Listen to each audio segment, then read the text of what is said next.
Aujourd'hui, je vous présente une recette qui est presque plus une technique. On fait des petits hors d'œuvre, des petits feuilletés aux champignons qui s'apprêteraient à toutes sortes de farces différentes, mais pour le temps des fêtes, ça fait des hors d'œuvre vraiment chouettes et ça se fait super bien à l'avance. On peut mettre au congélateur jusqu'à temps qu'on soit prêt et qu'on attend les invités. Oh! On va commencer par la farce. Là, je fais une farce aux champignons, un peu à mi-chemin entre une ducelle de champignons et une petite crème aux champignons. Si vous n'aimez pas les champignons, on s'entend que le thème complet de cette vidéo, c'est les petites bouchées de feuilleté en étoiles. Si tu veux mettre du homard dedans, mets du homard. Si tu veux mettre du poulet dedans, mets du poulet. Donc, la farce que vous voulez, mais comme ça fait un peu plus chic, les champignons, et c'est un peu festif, j'ai décidé de faire ça. Et surtout, j'en avais à la maison. Savez-vous ce que j'utilise? J'utilise mes champignons séchés. Ces champignons-là, que j'achète et j'en ai tout le temps. Et ça dure une éternité et je ne sais jamais quoi faire avec à part des risottos. Alors là, je les fais réhydrater une demi-heure dans l'eau chaude. Et ensuite, je vais utiliser ça au lieu des champignons frais. Mais on pourrait faire exactement la même recette avec des champignons frais comme des pleurotes, comme des champignons de Paris, peu importe. OK? C'est sûr que le goût du champignon forestier séché, c'est plus goûteux. Ça dépend des goûts. Première chose, on part le four à 375 Fahrenheit, soit 190 Celsius. Mais pas, évidemment, si vous faites ces hors d'œuvre à l'avance. Hein? Parce que la magie de cette recette, c'est qu'on peut les congeler prêts à cuire. Et là, au moment venu, vous allez avoir l'air de l'étoile du match! On va faire une échalote et 2 ou 3 gousses d'ail. La mienne est énorme. Regardez-moi ça, elle est presque la grosseur de mon échalote. Hachée très finement.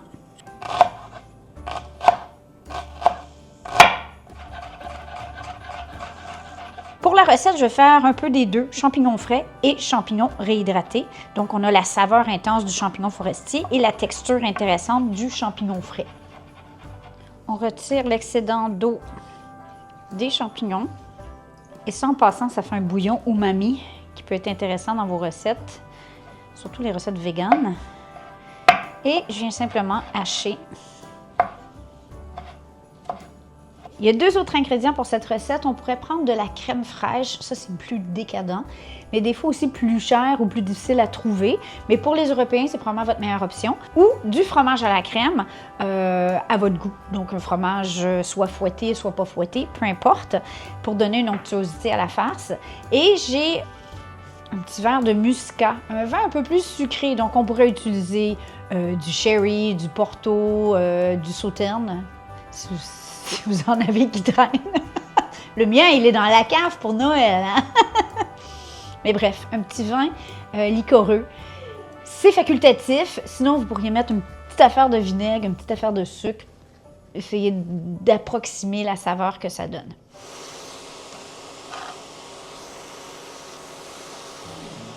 On sale. On poivre. Et on laisse réduire doucement. On ne veut pas que ça grille, on veut simplement que ça fonde et que les saveurs s'amalgament. Ça sent tellement bon. Oh.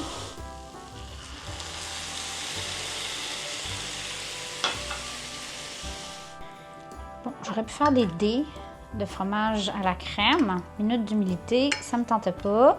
Mais tout ça va venir se mélanger. Okay? Ça va fondre un peu. Et après ça, on doit laisser refroidir la farce de toute façon. On y goûte avant. Et là, je transfère dans un bol. On laisse refroidir, tout simplement. La pâte, ça vous prend de la pâte feuilletée. Absolument, parce que la pâte feuilletée avec ses fines couches de beurre entre chaque petit étage gonfle. Et quand on la mange, c'est tellement satisfaisant aussi parce que ça s'effrite, c'est délicieux, c'est une pâte parfaite. Là, je dois vous dire que j'ai voulu être paresseuse et j'ai voulu acheter de la pâte feuilletée toute faite du commerce et ça m'a fait réaliser quelque chose, c'est qu'au Québec, ça devient vraiment difficile de trouver de la pâte feuilletée pur beurre, donc seulement au beurre. Quand on regarde les ingrédients, il y a de l'huile de palme, il y a de la margarine, c'est pas top. Et c'est très facile faire une pâte feuilletée en bout de ligne. Alors, je vous invite à aller voir la recette sur le site La Petite Bête. Et ici, vous avez une pâte feuilletée qu'on a fait ce matin même. Bon, on a triché un peu. Nous, on l'a fait au Thermomix. Si tu cherches un super cadeau pour le cuisinier dans ta famille, ceci n'est pas commandité, là, j'ai 0 revenu de Thermomix. C'est quand même utile. Ça fait des très belles pâtes. Mais bon, bref. Vous pouvez totalement utiliser une pâte feuilletée du commerce ou de votre boulanger et c'est exactement ce qu'on pourrait faire. Mais moi, celle-ci, je l'ai fait maison. Et on va simplement venir rouler notre pâte qui a passé quelques heures au frigidaire. Savez-vous qui m'a montré à faire ma première pâte feuilletée à vie? C'est une vedette de YouTube, Carl is Cooking. On a fait une vidéo avec Carl et Isaac, oh mon Dieu, pour Pâques, ça doit faire 7 ans. Et ensuite, on avait fait une vidéo de Saint-Honoré, qui est mon gâteau favori au monde. La recette est ici du Saint-Honoré. Et quand on a fait le Saint-Honoré, Carl m'a montré comment faire la pâte feuilletée. Et Carl a été gagnant du meilleur pâtissier de France, l'émission de télé. Il est très bon. Il est beaucoup plus perfectionniste que moi.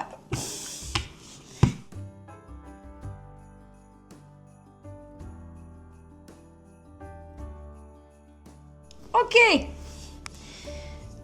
La technique pour faire des petits feuilletés étoiles, c'est très compliqué. Ça prend en porte-pièce en forme d'étoile. Et là, je vais vous donner la mesure exacte sur le site. C'est pas le plus gros, c'est pas le plus petit. Mais c'est le bon format, je l'ai testé déjà. Ça va super bien. Donc, ça aide vraiment d'avoir un emporte-pièce en forme d'étoile pour la prochaine étape. On fait une armée de petites étoiles. Regardez, c'est beau!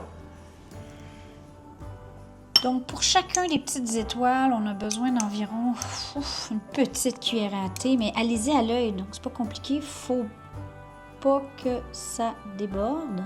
Et là, on a besoin d'un petit bol d'eau. On va venir mettre...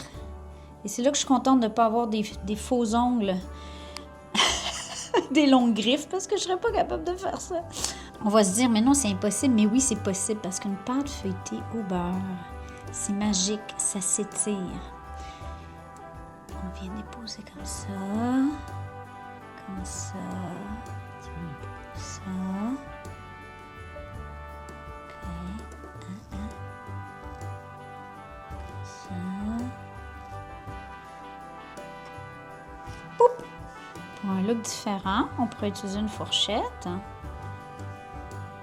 Et avec un œuf battu avec un tout petit peu d'eau, ici, on va juste venir badigeonner le dessus de nos étoiles pour un fini lustré.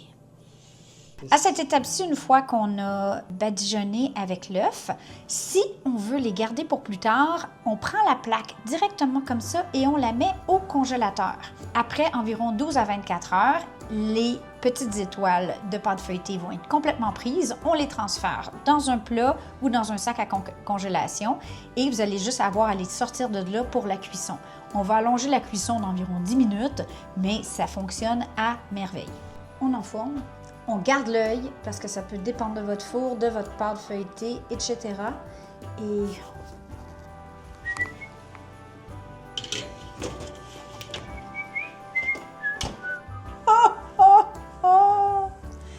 regardez-moi ces perfections. En même temps, ils sont juste assez des petits défauts pour que ça paraisse que c'est fait maison et artisanal et avec amour.